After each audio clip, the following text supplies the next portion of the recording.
मानि थाखाय फैदों बेयाव? जोङो नैबे बाथौ रिसर्ट खेरायाव जोङो सार जेसमिया सुमफ्रामारिखौ जोङो सापर्ट होनो फैदों। जोङो 60 जनसो जागोन इउथ्सफ्रा आरो फैबावगोन आरो सार जेसमियाखौ जोङो मोजां मोनो, बेखौ जोङो सापर्ट होनो फैदों आरो फैबावगोन होननानै मिजिं थिनाय जाबाय आरो गासैखौबो। आरो बियो गोबां मानसिफोरखौ बियो हेल्प खालामो आरो गैजायै दुखुथिया मानसिफोरखौबो बियो बेबायदिनो दान होगासिनो आरोखि। बिनिखायनो जोङो सार जेसमिया सुमफ्रामारिखौ जोङो सापर्ट खालामो आरो खालामलांबाय थागोन। आरो सारा जेराव थायो जोङो बेयावनो दङ। थेंक इउसै।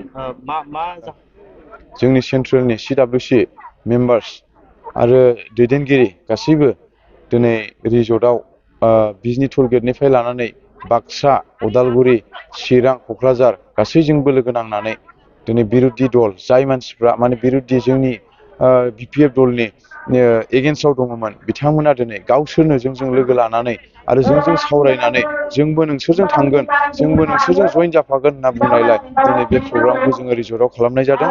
आरो बे प्रग्रामाव दिनै गोबां जायगानिफ्राय दिनै जोङो हालो हालो जोङो दिनै हाजार हाजार गारि दिनै जों बेवहाय फैदों आरो बे प्रग्रामावहाय माने मोजाङैनो जानानै थांबाय। आरो बेयावहाय दिनै आङो जोंनि चिरां डिस्ट्रिक्टनि जे प्रग्राम जानाय बे प्रग्राम जानायनि बिसयै आङो रायजो राजानि सिगाङाव फोरमायनो सानदों।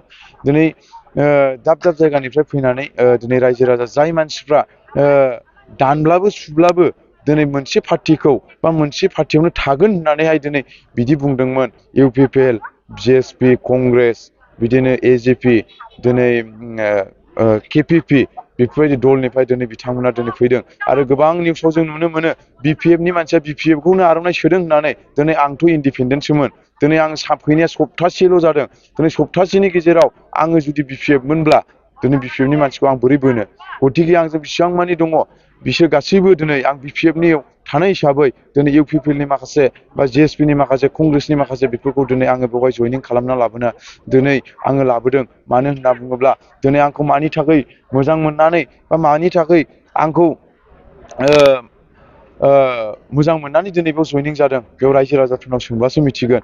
दिनै रायजो राजा बोराय बुरैल' नङा, दिनै जोंनि माखासे लाइमोन जोहोलाव दिनै सेंग्राफोर दिनै दासो देरफुनाय जाय मानसिफ्रा दिनै यां जेनेरेसन लेभेलनि मावनांगौ लामाखौ दिनै गोथों लामाजों मावनो थाखाय आवगायगासिनो दं, बिथांमोनाबो दिनै आंजों बिथांमोना हेफाजाब होफैदों। बिथांमोनखौ आं साबायखर होयो। आरो बेफोरबायदिनो जोंनि इयुथ लेभेलनि माखासे बिथांमोना दङब्ला आंजों जगाजग ला, आं अरायसम नोंथांमोनजों दङ। आरो जाय बिथांमोना दिनै आंजों फैबाय बिथांमोननि थाखाय आं अरायसम दङ। सत भबिसत मालाबानि समाव खैफोद आफोद बिदि जायोब्लाबो आं बिथांमोनजों सहाय होलायनाय आरो सहायगिथाया थालायबाय थागोन। मानो होनना बुङोब्ला आंखौ दा ससियेल वार्कार होननानै मिथियो। दिनै आङो पार्टियाव हाबदों होननानै पार्टिनि खामानिल' मावगोन बे नङा। दिनै आङो माखासे आंनि खामानि मावनांगौ दि ससियेल वार्कार, बे ससियेल वार्कार खामानिखौ आं मावबाय थागोन। दिनै आङो बारा गोबाव बुंनो थाङाखै। दिनै जाय बिथांमोना इयुथ्सनि जि बिथांमोन फैदों, बिथांमोनाव माखासे मा थांखि लानानै आरो मा मावलांनो सानदों बिथांमोननिफ्राय दा नोंथांमोना मिडिया नोंथांमोना सोंनानै माखासे बिबुंथिखौ रायजो राजानि